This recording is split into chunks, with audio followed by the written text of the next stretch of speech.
ہم کریں گے ہر مظلوم کی حمایت۔ السلام علیکم، میں ہوں حرین فاطمہ اور آپ دیکھ رہے ہیں حمایتی نیوز HD چینل۔ نظر ڈالتے ہیں آج کی اہم خبروں پر۔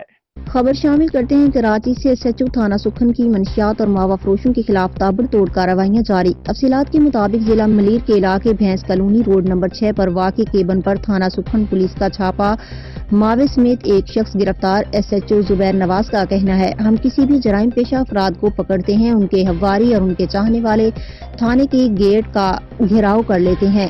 پولیس کا کام ہے جرم کو قابو کرنا۔ جب جرائم پیشہ افراد کو پکڑا جاتا ہے تو بڑی بڑی سورسز لگائے جاتے ہیں ان کو چھڑوانے کے لیے، لیکن ہم بھینس کالونی سے چن چن کے جرم کو ختم کریں گے۔ SHO زبیر نواز کی آمد سے علاقہ مقیم خوشی ہے کہ ہمارے علاقے سے جرم کو ختم کیا جا رہا ہے۔ Chief crime reporter Karachi.